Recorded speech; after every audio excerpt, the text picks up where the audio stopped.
Hi listeners, trigger warning for today's episode. We will be covering topics of domestic violence. If that is too much for you to handle, please feel free to skip this week's episode. Melissa doesn't show up to VBS. She leads worship day 1. Everything goes great. Day 2, we are half hour out from VBS starting, and there's no Melissa. We're 20 minutes out, no Melissa. 10 minutes out, there's no Melissa. Where was Melissa? And why did none of us go check on her? Faith can feel like hearts and butterflies until someone lights a match and burns it all to the ground. Welcome to the Burning Butterflies podcast. The sad thing is that there's abuse of every kind within the church. But the spiritual abuse is the stuff that just What's a place there shouldn't be abuse? Like, there just shouldn't be abuse in a place that claims to. Well, it ruins your soul.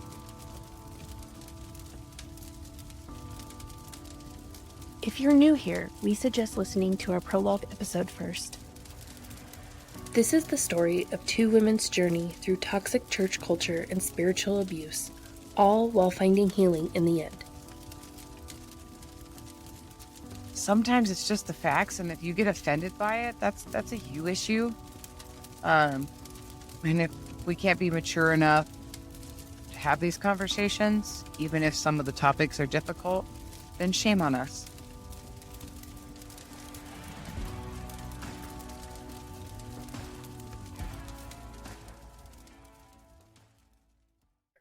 So I feel like I'm sure somebody called somebody, Sure, Tom probably got a hold of his son and was like, "Where's your wife?" So we had talked about that marriage retreat took place. It was 1 year after the tragic accident that happened for the family that Froggy and I were working for. And so shortly after that, during that time, Froggy really was stepping up at work. I had said that in a previous episode. He was really just taking charge. He was really making things happen. Him and I both. So he worked in like the warehouse and as like a salesman at this store. And I was the administrative assistant. So I worked with the owner and doing all the little ticky-tack tasks.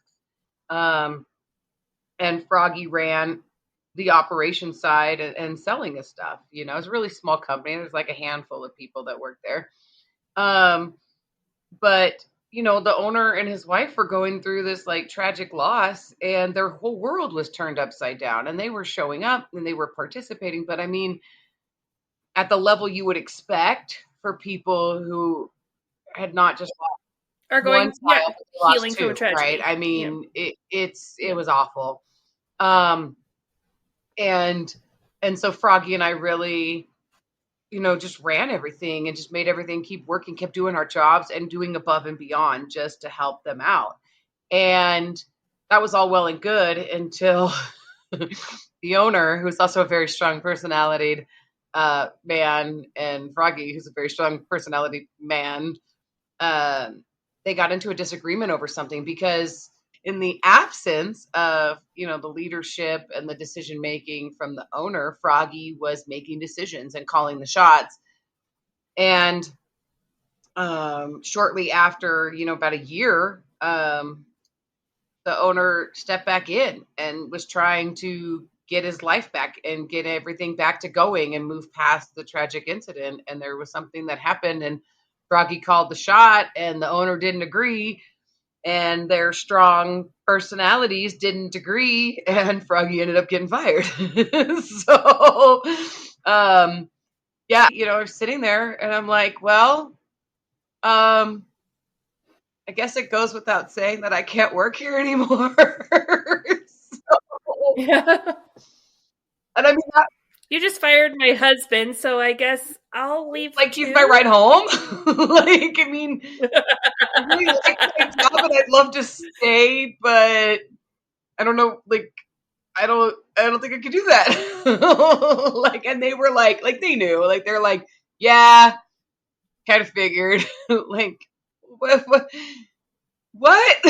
So, this starts this is the end. My dear old friend, the end of the good times, which, like I said, had some hiccups in them, but like over the last, course of the timeline, things have been pretty decent and well in my personal life and in my marriage. But this really throws a wrench in that. And Froggy right away starts working for Twyla's husband. He worked for him on and off, like they did us a lot of like Mm-hmm. remodeling, roofing, construction type stuff, home stuff. And so Froggy would go and be an apprentice for him, and work alongside of him as one of his guys. And so he went right away to go do that. But then I was out of a job. And so we just went from two of us having really decent incomes to only Froggy having an income. Froggy's ego was tremendously dented because, I mean, he was like, it does really suck, like, because I feel bad, like, for the guy, like, genuinely, like, when you realize that he grew up in this system. And so we've all seen Tom's narcissism and Tom's high control religious setting. He is a narcissist and has a high control family setting too. Like, I mean, like it's not that far. Yeah.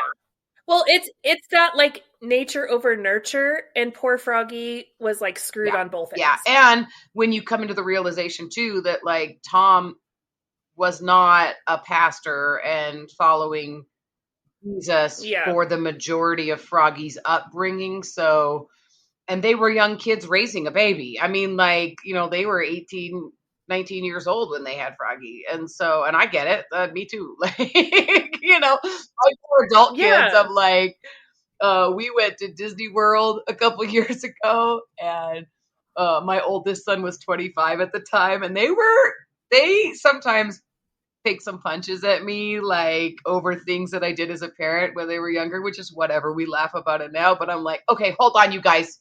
While I have all of you standing in this circle, I had 3 kids at the same age as what Warren is right now. I want you all to take a good look at this 25-year-old right here. I had 3 of you, and they were like, oh, and I'm like, you're lucky to be alive. Right? Like, just give you some perspective when you make fun of me for some things that I did as a parent. But, yes. So I get it, but like, things were good, and then it all came crumbling down. And so Froggy was just as much a part of this toxic church culture and trying to navigate himself. And like, there were things that, like, there's things you say sometimes when we're recording or we're planning that Froggy would say on repeat to me, and I never understood like why. And I think I've said this in past episodes where I'm just like, oh, like the script, or like, and I realize now after recording this that he was not directing those at me. It's because of his upbringing by Tom. Like, the things that like he would say are ways that you or Brandy, like, while we've been recording, have described a situation with Tom. And I'm like, that's what he was talking about. Like, the absolutes. In the last episode, you were like, Tom would speak in absolutes. Froggy would get so mad at me when I would speak in absolutes. And I couldn't understand, because I'm like, I'm not like, I don't like, it was weird to me, but it was something I would get in trouble for continually. And then I realized it was because he was raised by Tom, and so it was a trigger for him. But this really started his unraveling. And so, oh my goodness, we went from 2 incomes to he's now the sole provider. I don't have a job. I'm supposed to be at home. Well, that's not a happy Melissa when I'm at home, like, trying to be domesticated. I'm feral. You can't domesticate me.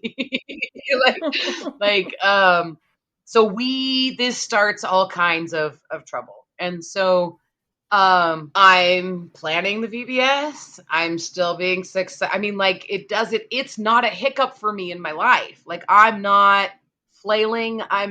This hasn't taken the rug out from underneath me. Yeah, because you have something to do outside of the home. You have VBS to pour yourself into. You have the worship team. You have other things that Yeah. you're doing. Like, I'm still being successful in this. Yeah.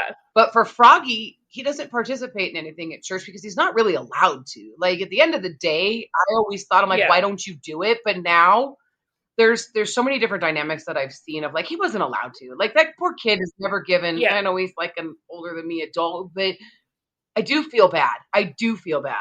And I do wish, I wish that he could open his mind up enough to understand that he could get out of it and that he could do it, but he's so messed up in the head from the whole situation, and he won't. And he could, Yeah.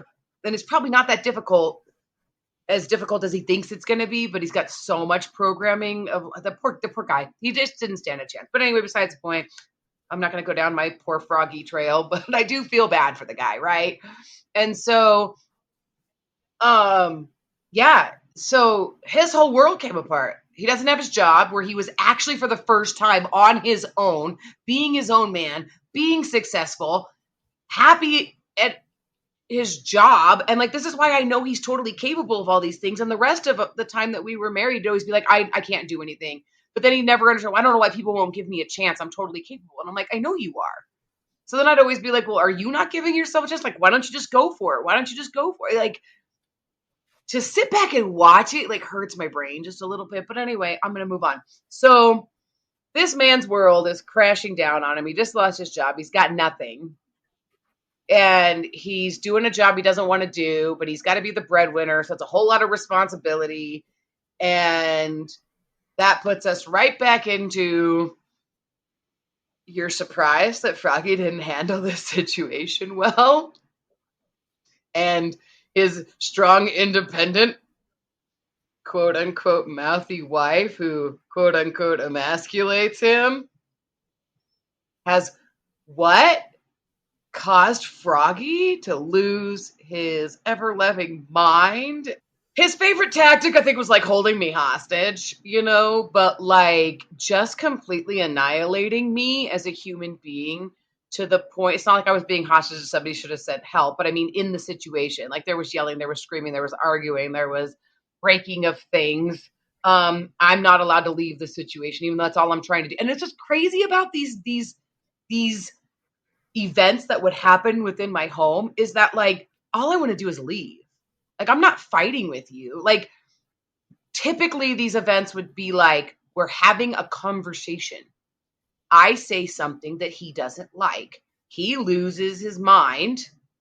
And for 45 minutes to an hour, he's ranting and raging and breaking things and holding me hostage. And I'm not fighting with him or arguing with him, like, other than trying to get out or get away. And so it might be like moments of, I'm like, okay, now I can get out.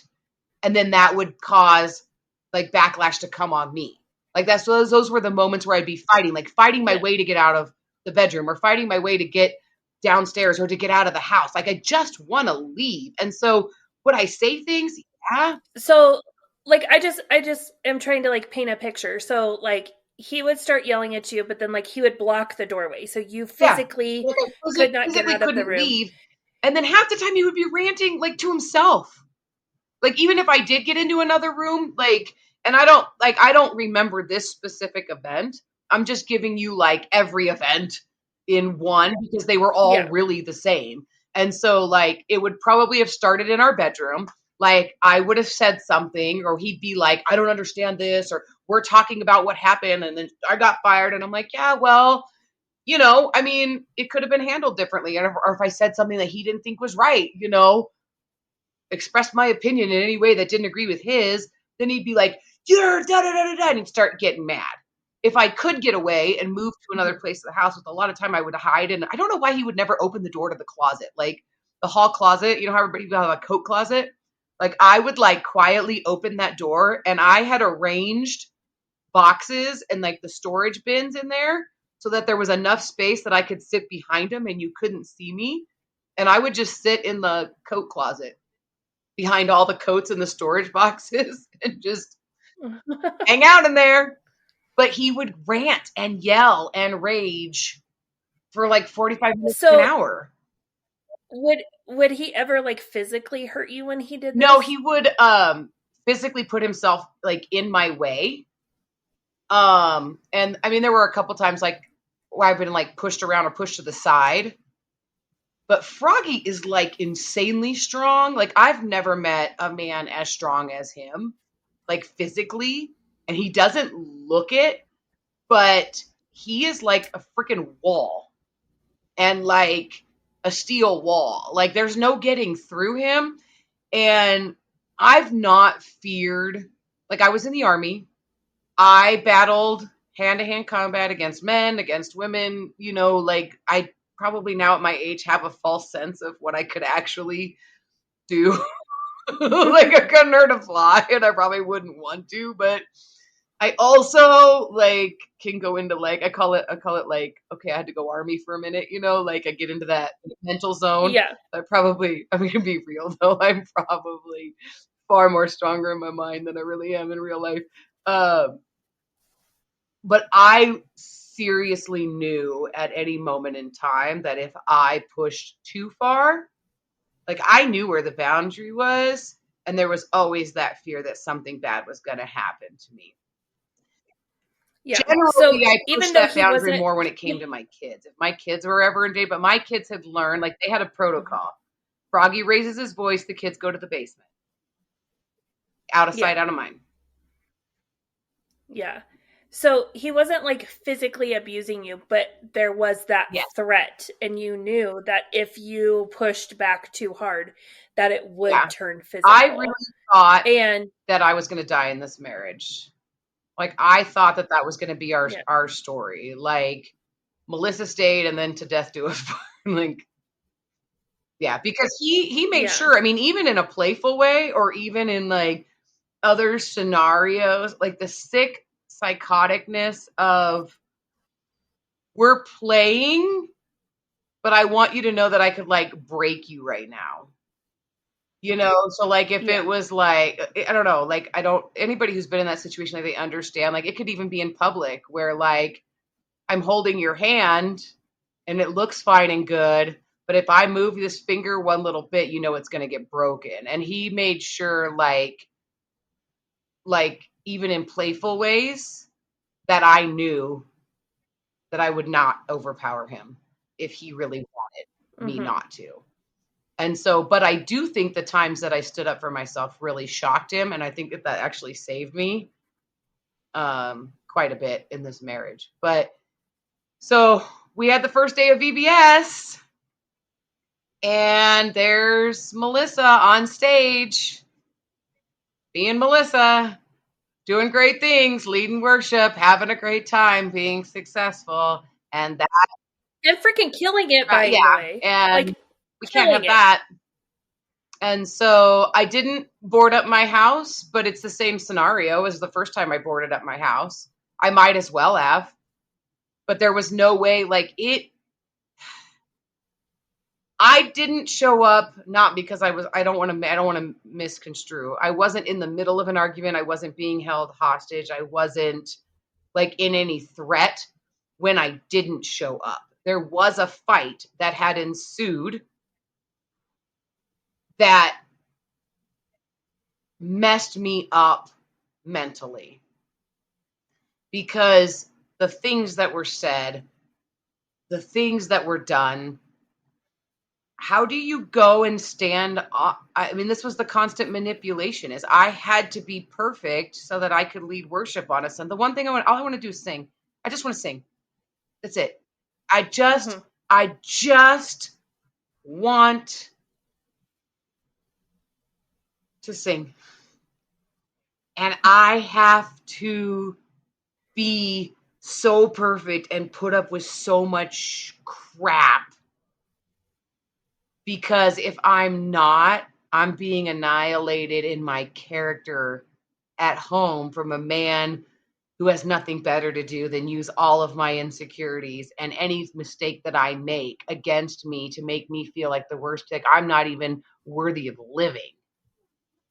And so, like, the nightmare that I was living, like, this is just, I'm probably giving a lot more information of what's going to come in the next few years. Like, this, from this moment till the moment that I walk out, is the deepest, darkest dive in the nightmare that will happen.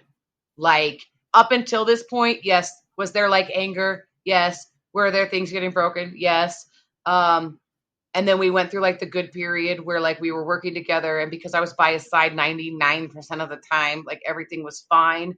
But we just stepped off a big cliff, and this me not showing up was because of the same reason that I boarded my house up the first year we were married, was because my entire identity and world had just gotten rocked, and I didn't know left from right, and I didn't want to do it. I'm just like, I don't even think I boarded up the house because I didn't have the energy to put the sheets up over those, to be honest with you.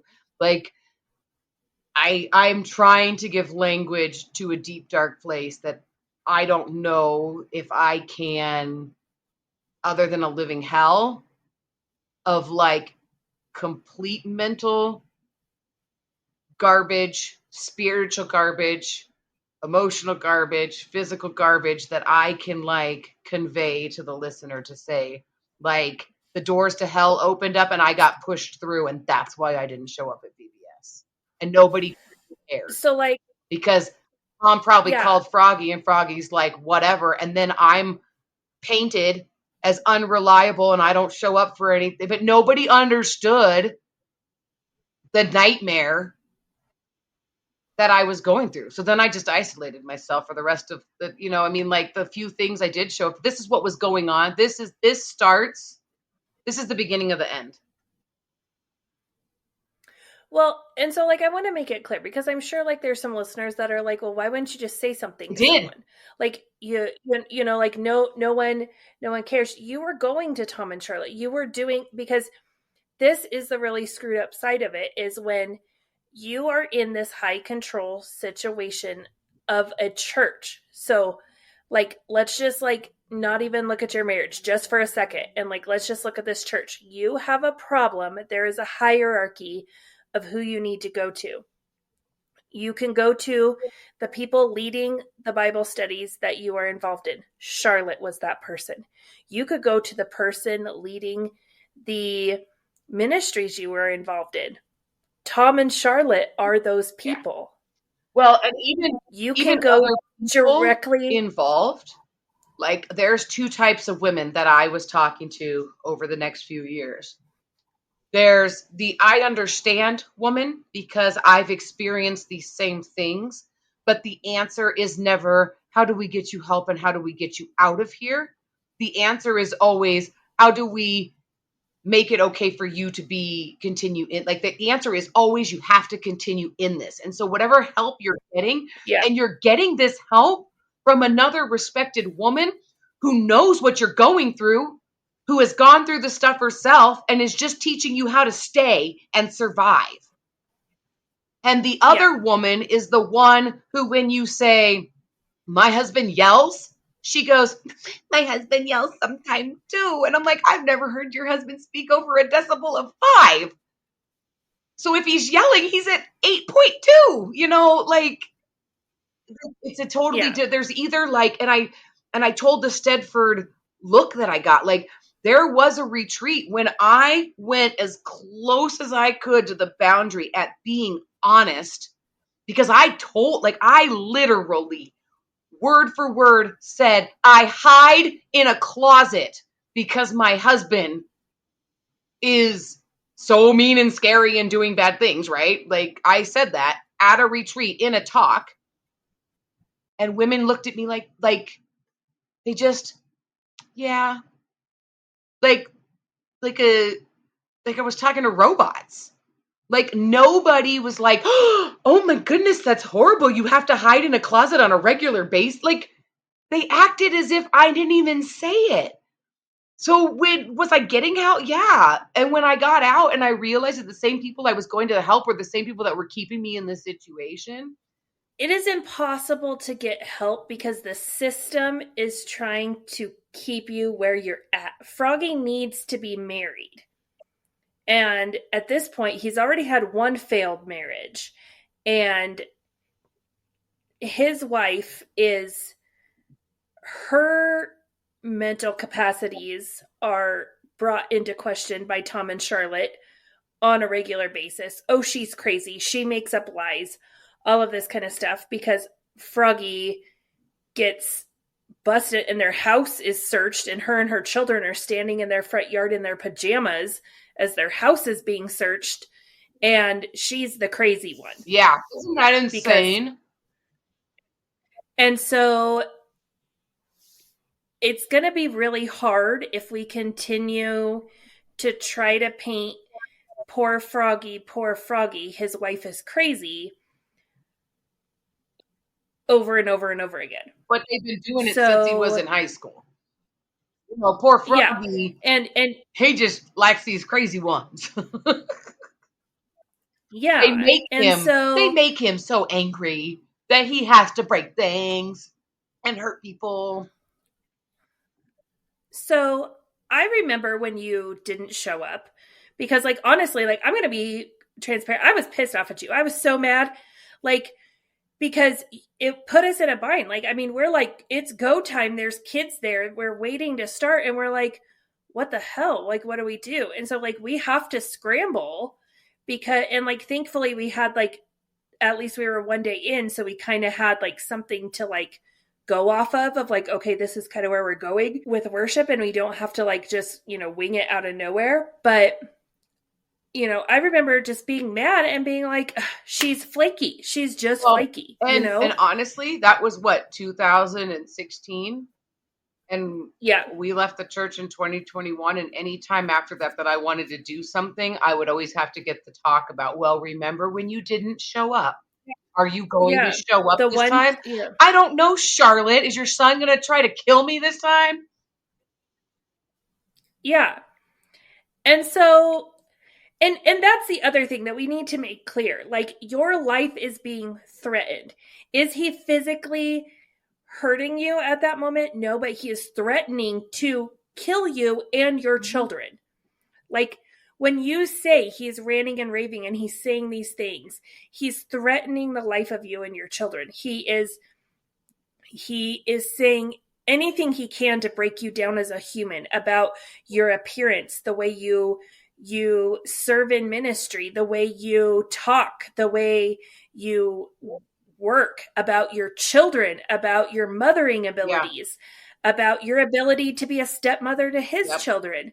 And then you couple on top of that this deep belief that is ingrained in all of us that we are the chosen ones. We are doing things correctly.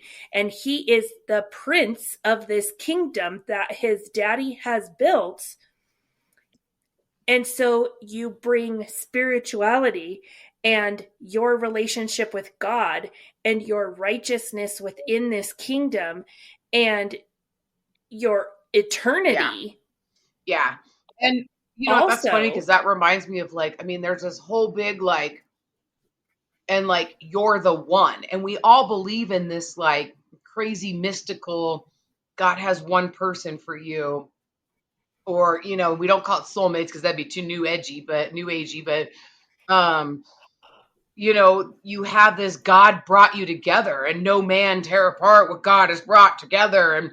And you're the special, you're the one. And then all of these things are like, oh, you're just like everybody else. You're crazy just like my ex-wife, or you're crazy just like this person. And, you know, and that really puts you into, and you're like, but I'm not like that. Like, you literally feel insane. Yeah. And so, I mean, did I call you? No, but it was also like I had that dynamic going on with the children's ministry leader. She was the one in charge. Her and Tom are talking constantly through this VBS. And I think because Tom wanted to spend as much time with her as possible. This is really one of the first VBSs in all the years that we had done VBS that Tom is showing up in the church building while children are there constantly. He's checking in, all of this stuff, rather than just like he would open his office window shade and he would watch kids come and go from his office, and he might like pop over once, like during like opening worship or closing worship, and just kind of like see. But other than that, like Tom was not involved in and I'm sure VBS that there at was all. a narrative. He was there a that there lot. was a narrative like, yeah, it's fine, and like she's just not gonna. And I already had the story about me anyway of like, well, this is just Melissa, but it's fine. Like there was no reason to show concern. That's Yeah, the scary and part. I mean, the parent to be of honest, the man that is a psychopath, and we all could have been harmed, and by the grace of God, we weren't. We're saying it's okay. It's her. She's flaky, knowing full well what was going on in my home. I'm going to be honest. I was probably more like I was mad at you for not being there, but I was more distracted at the fact that Mr. and Mrs. Vanilla are a part of this VBS, and we had just licensed him as a pastor, and he's this pastor, and he's going to be doing great things and all of this stuff, and he's at VBS and all of this and everything, and like this man does nothing. He stands there and talks to everyone, but he does nothing to actually help. And so like we're setting up for VBS, we're tearing down from VBS, we're cleaning. He stands there with the children's ministry leader and watches they're talking and they're doing nothing to help. And he watches a woman who is like 8 months pregnant drag a lobby table across the tile floor in the lobby, and then has the audacity to tell her, because it like these tables were heavy, right? Like they're just little bistro tables, but they're freaking heavy. And when you drag them, it made this like awful like screeching noise across the tile floor, right? And he had the audacity to tell her like, oh, that sounds terrible. You're going to scratch the floor. You need to pick the table up. Sir, she is pregnant and you are a freaking grown-ass man. Pick up the table and move it for her. But instead he stands there and has like, so that was my like, that I was going to die on that hill. He is doing nothing. He is not pastorly, when the pastor that I would have defended at all costs was doing nothing either. He was sitting his ass in his office watching us out the like, window. Okay, seriously though, like the reality of that, like, yes, the worship leader didn't show up, no call, no shows, right? And I'm more pissed off at the guy right. who's not moving. And when's the last time I didn't show up for something? This is 2016. One time in 2011, because I had a mental breakdown and I boarded myself up in my house because I decided to marry a nightmare. And then, what is that, 5 years? 5 years later, I don't show up for something. And it's the narrative that I am flaky and don't show up for stuff is so ingrained in people's minds that it's easy for you to be more mad at a guy that doesn't help a pregnant woman move a table. And the only time I never showed up for something was one time before that. Yeah. That's insane. And it's that Tom and Charlotte pick your narrative, and that is your narrative. I will forever be a mouthy woman. You will forever be a and I had to be because their son is so unstable. They had no idea what could or couldn't happen if I would ever not show up or would show up or whatever, because they knew the turmoil and the volatility in my home meant that could happen at any time. It's well, and correct me if I'm wrong, you show up towards the end of the week, right? I think you don't show up one day, maybe 2 days, and then you show back up. I think, honestly, I feel like I just went to the barbecue at the end. I don't think I participated again. I remember you showing up for something again. I might have shown up a day, but I didn't help. I had to have been maybe the last day. I don't know. I don't really remember. I could have. but I wasn't there mentally, so I don't know. I mean, I'll take your word for it. You were a little more mentally stable than I was. Well, but I was also preoccupied at the fact that this guy was not like, you're going to be our pastor and you can't help, like that, and like when you're in this mindset and you're in this, like, I mean, I guess I was conditioned to think like Tom doesn't have to help. Tom served his time, when in reality, Tom never did jack for anyone. Tom never served his time. Tom never did anything. But Tom was never a part of VBS. This guy signed up to help at VBS. Then we also have Pastor Younggun, who's there. He's moving tables. He's climbing ladders. He's running all over the place. He is whatever we need.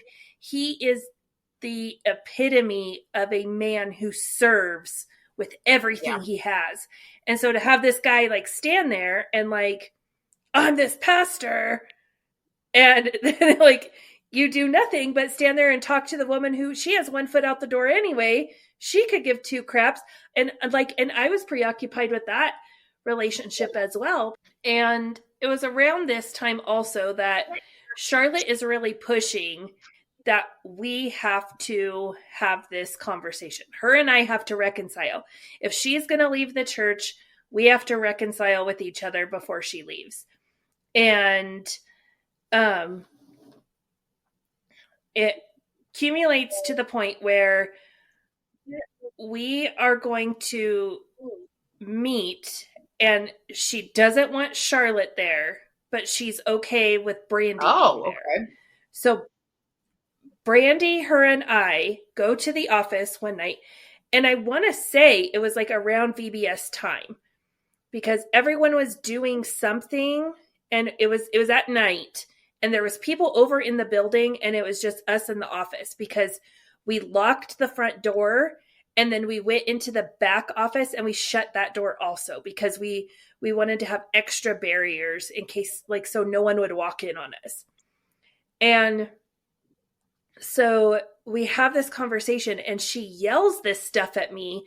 Like, she's telling me I'm the most prideful person she's ever met. And, like, I lied about this job offer that she gave me and all of it. And like everything she was like yelling didn't make sense. Right. And there was stuff that like she had said to Brandy, and it just like, I was sitting there and I was like, is this woman like legit crazy? Like, has she lost her mind? Like, what is going on? Like I seriously questioned her mental capability because the stuff that she was saying was so off the wall. But now I look at it and I'm like, that makes complete sense. If she was talking to Tom was saying things about me. Tom was saying things about Brandy. And it was a Tom versus Charlotte argument that was playing out in our lives. Yeah, because I mean, the whole thing doesn't make sense when you're like from your perspective of like trying to figure out why is this woman so mad? Like, I didn't think we had, I didn't like, was like, we even with retreat, like, yeah, we had a little disagreement where things kind of went south, but the two of you on your own, that first night at retreat, there was no animosity, disagreement. There was no beef. Yeah. Like it was awkward because like we clearly had not. Yeah. And then to have it escalate and you didn't do anything. Like, I would understand if you were like, oh yeah, every time I talk to this woman, all we do is argue. We can never see eye to eye. Yeah. No, life was going on normal between you two, and there was distance that was beginning to happen, but there was no beef. And so this is my thought, is I think her and I would have been fine. Her and I would have been fine, parting ways. You know what? We were friends while we were at church together. We were friends for a season. It was fine. Like, just you go your way, I'll go my way. No harm, no foul, right? And I think that's how we would have ended it. But my thought is that Charlotte was going to Tom and being like, see, she doesn't want reconciliation. She's not following God. She in order to continue to paint the children's ministry leader in a light that is, see, you think she's so cute, you think she's so awesome, look how bad she is. And so Tom was then going to her and feeding her ego and feeding her stuff, and basically it all accumulated to this, like, neither one of us wanted to have a sit down conversation and, like, quote unquote reconcile, which, like, I guess we can talk about that over on Patreon, and we can talk about this idea of, like, reconciliation and absolute forgiveness that we have to have with one another. That why do we have to have a sit down conversation and quote unquote reconcile? Why can't we just walk away and be like, okay, that's fine, I'm good, you're good, peace? Like, why is it not okay to be why good? do we? You're right. We should have a conversation about that. I want to dive into that. Yeah. And so, like, we were both being pushed into having this conversation that neither one of us really felt was necessary or wanted to do, but we were told, like, spiritually it was required for us to do. And so it ends up being this huge giant thing. She's saying stuff to me that I'm like, this makes no sense whatsoever, but I think she was being fed stuff by Tom, and she was all riled up. There's a point during our argument where she's talking about something and is, like, almost insisting that she's, like, in the room, and she was not in the room when it happened. Like, Brant, and I don't even remember what it was at this point, but, like, Brandy had gone to someone, to a group of people in the office and leadership, and said something to them, and this woman was like, yeah, I know. And we're like, how do you know? You weren't there. And she's like, no, I know. And, like, she was saying it like she was in the room. And so, like, that's why we were like, she's legit crazy. Like, she literally believed she was in that room. But now I don't think that's what she was saying. I think she was saying she knew Tom had told her that whole story. Well, it's the same way that I know the majority of stuff that I know. And I was never, like, you and I have had this experience in timelining this, where I'm like, I could tell you stuff. Oh, this happened in this meeting and this happened. And you're like, but you weren't there. Some people are fed so much information. So I think your hypothesis, about being fed information by Tom, there's proof for it within the system. So, we get through VBS. Her and I are like, we're done, right? So she is like, I'm done. I did VBS. I completed my requirement. Peace out. I'm done. She actually was done because initially she was going to go until August. But I mean, like, come the end of June, she was like, I'm done. They were working on transferring all of children's ministry over to Pastor Youngun. So he would have been youth and children's pastor. And she's working full-time at this private Christian school. She is going to be an administrator, so she has to go back to school early. There's some things, some training and stuff like that she has to do. Like, even before, like, teachers come in, because she's on admin staff, like, there's stuff she has to do ahead of time. So Tom, and this is one of those, like, why are we so stupid? Why did we not see this? Tom's eye candy went away. She went to go work at a private Christian school. It is logical that she would come back if we had an admin position for her. She wants to go be an admin at a Christian school. We should start a Christian school. At a school, we could have an ad. Tom, who are you going to go to get crap done? You go to the two women who are all in and serve all the freaking Kool-Aid and could rally the damn troops. So for the rest of my summer, Brandy and I and a handful of women from Mom's Group spend our summer doing everything we can to... I can't even say it without laughing because it's so stupid. We were going to start a preschool at the church. And we were doing everything we could to make that happen. And it was like we were full-fledged. And do you know what our training was for these women for all these women who were going to be the teachers at the school. Do you know what was required of them? The training. It wasn't early childhood development. It wasn't anything like that. Do you want to know what Tom said everyone was required to do? Oh, I know. Master life. You gotta get your master life training done if you wanna be a preschool teacher. Like we would have to do check-ins with him, and he did not care, because we were also trying to meet the state requirements, right? And so we're working with the state, and we're submitting transcripts. We're trying to make sure everything is on the up and up and all of this stuff, and our teachers are actually legitimately by the state qualified to be teachers. Like, we're doing all of that. Tom doesn't want to hear any of that. Tom doesn't want to hear what the state has to say. No, Tom doesn't want to hear any of it. This. Tom wants to know how much of Master Life we have completed. Right, because there's this total falsity that he lives under of the separation of church and state. And you could just have a school as a church, because there's a separation of church and state. And since there is, make sure you get your Master Life done. So I vividly remember, because there is a point where you, Melissa, start working.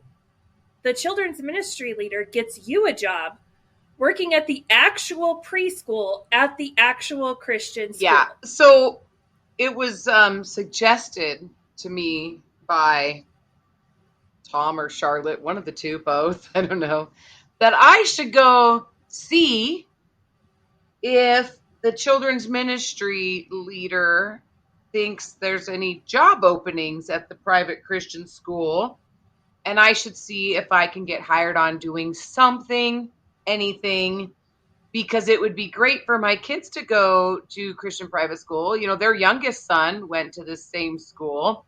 And he turned out amazing. And so we should look into that, because then you get tuition assistance. You know, your kids can go to the private school. And I'm saying it, and like for the first time in my life, I'm kind of realizing that kind of like I had to go to Christian school prison. Like how about you go teach you go work, not even teach. Like, that was a weird situation anyway. But like, they're like, how about you go Monday through Friday for 40 hours a week to a Christian school and take your kids with you? Yeah. And that solved the problem. So first of all, I want to address, like, why would Tom and Charlotte send you? Because Tom needs to first keep the connection with the children's ministry leader. He needs to have someone who has a connection with her, so that if we ever get to a point where we can bring her back, he has someone who has an in. Second, we need to have people in place who are actually working at a place that's actually doing the things that Tom is wanting to do, to give him information. Because we reach a point, and I vividly remember we were sitting in a meeting, and it's a leadership meeting, and Tom has us come in and give an update on where we are with the preschool. And I say, it's not gonna happen the way you want it to happen, because Tom was very clear, like, we are not teaching to the state standards. We are not, like, we're doing our own thing. We're writing our own curriculum. We're not using any curriculum, because, again, like, we're just going to teach these preschoolers Master Life and they'll be just fine. Yeah, exactly. And so, like, I mean, because we were even like, okay, like, so we even found like this homeschool curriculum that we can use, you know? So it's a very like fundamental Christian homeschool curriculum, but it's still teaching like the state standards, right? And Tom was like, no, we can't even use that. And so, like, pretty much we're calling the lady at the state constantly. Like, we are on a first name basis with the lady of the Colorado Department of Education, like, that is in charge of like licensing things. We're on a first name basis with her. she finally is like, what you want to do is illegal. And Tom is telling us, no, it's not, because that's what this private Christian school that you and the children's ministry leader are working at, that's what they're doing. And so we're like, no, this is what this school's doing. She's like, no, it's not. No, it's not. So I come into that meeting. I am like giving this like presentation. What you want us to do is not legal in the state of Colorado. And so like, I'm saying all these things, and I even say like, their school is not doing what you're saying they're doing. And so like, I remember you and the children's ministry leader like looking at each other like and like rolling your eyes at me at like what I said. And now, like at the moment, I was just like, piss off, bitches. Like, you know, in my brain, like that's what I'm thinking. But now I'm like, no, because in their mind, they're like, she's talking out her ass. She does not know what she's talking about. Well, no, because I didn't, because Tom was the go-between and Tom was full of crap. So the things Tom was telling me that your school was doing, you weren't really doing those things. And it's just an instance, which was so funny, is because we were already, all of us, in a situation of not coming to each other. Like now I would be like, Amanda, you made a face. This is how I took the face. Is this what you were thinking? And you would be like, no, I thought you I thought you made this face because of this. We were not on a talking basis. And so we were all on the same side because we kept saying, no, like we report to the state. There are state mandates and state procedures and everything is on the up and up at this school. Like, but Tom was not grasping that. And then you're bringing him the exact same information and we're all on the same side. And you thought we were against you. And then we were like, why is she mad at us? Like, we're like, just the like the level of miscommunication because of people's like isolation is ridiculous to me. Yeah. So I only wanted to tell that story to kind of like, you know, kind of bring that part of the timeline to an end. Is like the children's ministry leader, you know, leaves, and like it's, you know, we dust off our feet, we walk away, like whatever. But I really want to end this episode talking about your marriage more and how you, when you were working at this school, what was going on in your marriage. Yeah. Well, and it's just really interesting too, because I did get the job, which it's just weird. Like you said, like, why would they think of you to be like, you should go work in a Christian school? Like, on the outside looking in, that doesn't make much sense, you know, like, but there is, you know, a lot of things that I have like experience for and things I've done. I mean, like people were like, well, you work with children's ministry and you do children's theater, and like it makes, there is a stepping stone that I can see, but yeah, it was a little bizarre. But as it turns out, like I was way more qualified to go do the job that I did than I even knew. Like I, in my ADHD greatness, have done so many things. I'm a, you know, like a Jill of all trades. It turns out that I've studied enough different things in college that I've got like whatever. I was so qualified for what I went and did. It wasn't even funny. And then like I just had to take a couple classes and I would have, you know, and complete my degree with an emphasis in early childhood education, which actually turned out to be probably one of the best management things that I ever did for going back into the restaurant business.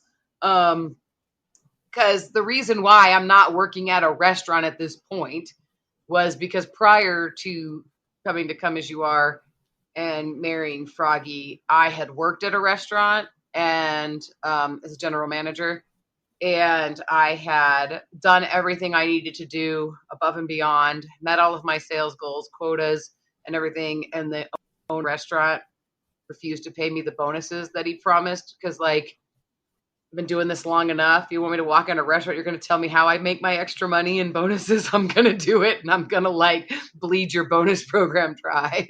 So I did that, and he didn't have the money to cough up. And it like the way it all went down, it burnt me so bad. I was like, I will never, ever, ever, ever, ever, ever, ever in a million years step foot in another restaurant ever again for employment. That meant a whole lot, right? So that is why when I left, the family store, like I had been a personal trainer. I'd done a lot of things trying to find things that I was qualified to do and have a job that wasn't in a restaurant, because the easy answer is always just to go back at a restaurant. But so I'm working at the school, and this is the weird duality of, we've talked about the pressure of like, you have to get a part-time job as a stay-at-home mom. Like most stay-at-home moms have to figure out how to supplement income, right? Because the reality of one income households is becoming increasingly more difficult. Well, and that's why MLMs like run Yeah. rampant in these situations, because like that's what they told, like you can stay home and you can make thousands of dollars a month from and set your own schedule. Like they reel these stay-at-home moms in because like you do have to have another income in the world that we live in today, but that doesn't fit the narrative of the traditional Christian housewife who stays home and is happy Right. to stay home. And so I get banished to the land of private school. This is a new thought. I'm sorry. If I had this thought ever in the planning of this episode, this would be going a little different. But I am starting to realize that I was literally like, go to private school prison and take your kids with you. That's how we're going to handle you. That's how I was handled. All right. So I go work at the school, and it is toted like I have a job, right? Like I'm contributing. We are a 2-income household. I didn't make any money working for the school. My entire paycheck went to my kids' tuition and to their lunch account. And I maybe saw $30 every paycheck. That's no joke. I was working to educate my kids, who also, not just their mama was a problem, but my younger kids who were young enough to be indoctrinated into the system versus my older kids, like the gap. They were troubled and problem children. Well, yeah, because they're living in a household with a psychopath, right? So we have to control them too. So let's send them. So we're all banished to the private school prison, and things are not okay. Like they're not okay. Well, I had the best time though. I got to be honest with you, best year of education with my kids. In fact, that year of school motivated me. Like I did not homeschool my children out of there's an idea within like fundamental Christianity that like you have to like, it's like a badge of honor to homeschool your kids because the public school system is evil and awful, and you're going to get their best education from you at home. And that's how we were always meant to do it. Like there's a whole big narrative in that. That is not why I chose to homeschool my children. Twofold. I probably played into the isolation, but it was easier to deal with what was going on in my home and spend all my time with my kids and not leave them. So there was a lot of that going on, but also that year that I was at the school and I could be with my kids all day long throughout the day and see them because I was just down the hall. It really was a big motivator. And you were going to say something. Go ahead. Well, I was going to say, I just kind of wonder, was part of that motivation too, like if yelling and stuff was going on in your home, I'm sure your neighbors knew what was going on. I'm sure your neighbors suspected domestic violence situations happening in your house. And I had a neighbor show up at my door one time, and she was like, I'm very concerned, and I want to talk to you about that. And I was like, you don't know what you're talking about. Everything's fine. Go away. Yeah. And your girls are friends with neighborhood girls, and they also go to school together. And so, if someone were to say something in a school setting, that turns into a mandatory reporting situation. And so, well, and these things were going on, and I was the biggest proponent for protecting Froggy. Like yeah. you hit the nail on the head with that. Like, there were things being said. We were always on the line of you live in that somebody's gonna find out, it's gonna be exposed, Froggy's gonna go to jail, and you're conditioned to not call the cops. You're conditioned to protect him. You're conditioned to excuse it all away. Because there has to be a greater purpose for all of this, because it's God ordained. Like, I don't know if people understand the level of manipulation and mind control that happens when you use God. Because we've talked about in these episodes and in this podcast about spiritual abuse.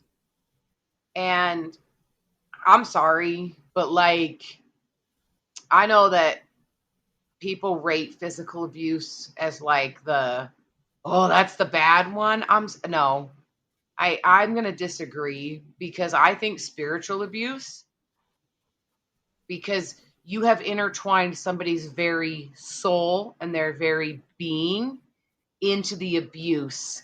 And that doesn't heal like a black eye.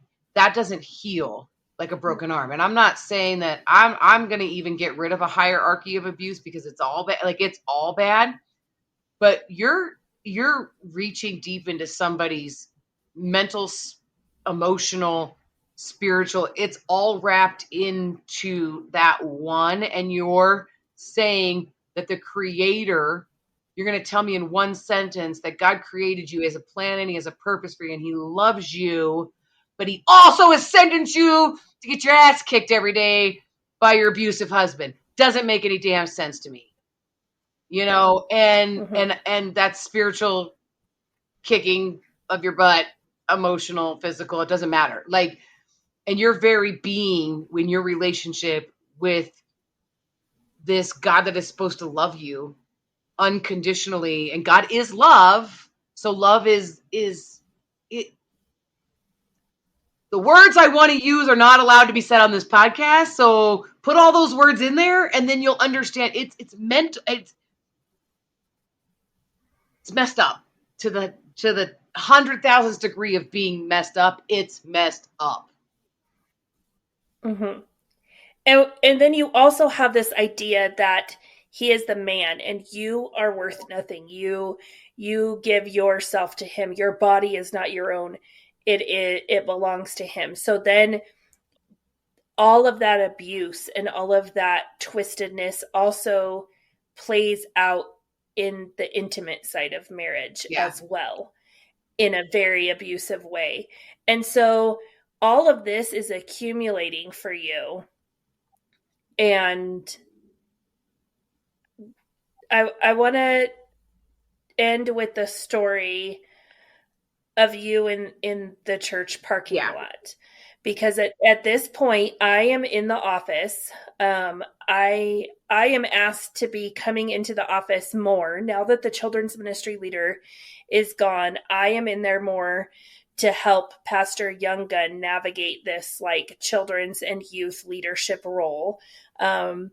And so I am coming in and I am on a voluntary basis coming in and helping and doing stuff. And it is a Wednesday, which means it is Bible study day for all of the old people and stay-at-home people and self-employed people of the church to come in. And essentially it's touted as a Bible study, but basically what it is you come sit in the living room area of the church office and you listen to Tom give a sermon. And there's really no discussion or anything like that. Tom is giving a sermon. And so Tom is in the middle of his sermon. I am sitting at the front desk and I see this car pull into the parking lot, come hauling ass in, coming in hot, and the horn is just honking. And I get up and I go out and I look outside, and it is you and Froggy in this car. Yeah. So we were out and about doing something. This is like, I want to say this is before, for some reason it was a Wednesday. Like, I don't know if this was before school started or whatever. Like, I don't even know. I knew I had the job at the school, like, because I know what I was like. All I remember is I just like, not all I remember, but I know what I was wearing. And I had gotten that outfit. Like, it became one of my school outfits. Like, I'd gotten it when I knew I was getting the job because I needed some teacher type clothes, right? So I was wearing my teacher outfit. And so we had been out and about and we were doing something and we were driving. I was driving and we get in this argument while we're driving. And instead of driving home, I drove to the church because I knew there were people there. And so this was me, like, being abused in the car, like, he's flipping out. And so I race into the church parking lot and I am just honking the horn. I was honking the horn with my feet once the car stopped because I was trying to get out of the car. So, like, I mean, like, what was he doing? Like, so is he like hitting you? Is he hitting he was things trying in the to grab car? the steering wheel. He was trying, like, he was trying to, like, it was just a big mess of, like, I do remember, like, arms flailing and, like, I just hit the gas and drove to the church to get out of the car to run, like, in my mind, like, because he's screaming at me, like, he wouldn't, like, when I know you're like, okay, well, like, I always say there was no physical abuse, but, like, he was grabbing for the steering wheel. He had his hand in my face, like, yelling at me, like, in my face, like, berating me, like, whatever I said that made him mad while we were driving. I drove past, because you remember my house is, like, behind the church. So I drive past my neighborhood into the church parking lot. I'm trying to get out of the car. I do know that I end up kicking the steering wheel with like, I am trying to get out. So I guess he was grabbing me, like, because in my head I have it stuck that there was never any, like, physical abuse, but I think there was a lot of, like, holding and grabbing, and this is not, I don't know why I think physical abuse is only, like, hitting. Does that make sense? Yeah. So there was restraining, like, but I'm not trying like to get my it's not seatbelt like off. he was, I'm trying to get out of the car. I was honking the horn with my foot at one point, trying to get out of the car to run inside. Like, I knew there were people at the church, and I drove into the parking lot to get help. Yeah. So I walk out and I see him on top of you in the driver's seat, and you are honking the and horn. kicking at him. Yeah. And so I go back inside and I interrupt Bible study, which is like a huge, like, no. And I'm like panicked. And I'm like, Tom, Froggy and Melissa are out front. Like, something is bad. We have to call the cops. Like, it's bad. And he looks at me and he goes, sit down. Like, mad. Like, think of, like, your dad, or like, like, that's what I felt like. Like, I was 2 years old and my dad was telling me to sit my ass down and shut up. And so I did. I didn't call the cops that day. I sat down at that front desk and I sat there and I watched him out the window. He had Lori from the office. She stepped in. She just was like, okay, well, like, let's read this Bible passage, And so she just kind of was like, she kept everyone kind of distracted. And I sat there and I watched out the window of the front door, and Tom goes out there and you are like crying and you're like, he's crazy. He's trying to kill me. And Tom, like, tells Froggy, like, I don't know what Tom tells Froggy, but then all of a sudden you both are gone. And Tom's comes back in and finish his Yeah. Bible study. Like nothing Yeah. happened. I took off and I walked home. I don't remember. He left. He might have gone to their house. Like, I just walked home. Like, I just left. All I know is that, like, you were both gone and the Yeah, car was he gone. took the car, he left, and I walked home. And then, of course, 24 hours later, it's like, everything's fine. But you know what I learned in that moment? Did Tom, Oh, go ahead. did Tom ever, like, address No. it with you? Like, what the hell happened? Why did you come to the church? Like, anything? Nope. Like, Tom said whatever it is he said every single time. Because I realized, like, in going back and, like, looking at all of these things, and, like, when you really sit with it and you're like, I learned in that moment that there is nobody coming to help me. But I also learned that Tom was the only one who could help me. And so I never called the cops, but I called Tom. And Tom could stop Froggy. And there was only one instance ever where Tom really didn't stop Froggy. But, like, for the most part, that's how it went down from this point forward, was whatever it was. I mean, I called him from church out of men's breakfasts and stuff like that. And I'd be like, you gotta come get your son. Like, and he'd show up and he'd say what he needed to say, and Froggy would listen to him. So, yeah. And then it's never talked about again. Why would we do that? I don't know. I don't know. I don't know. I wish I had an answer for you, because it honestly doesn't make any damn sense to me. Whatever. At all. yeah. Like, at all. Yeah. And it's nobody's fault. Like, there's nothing, like, you and I have hashed this out. I'm like, I didn't know you were there, like, and I, in your situation, completely 100% understand.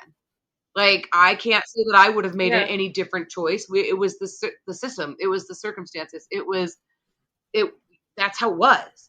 Like, there is nobody that I blame for not helping but the people who knew. So, sorry, Tom. Sorry, Charlotte. Sorry, Froggy. It's you. Like, it's you. Yeah. And shame on you.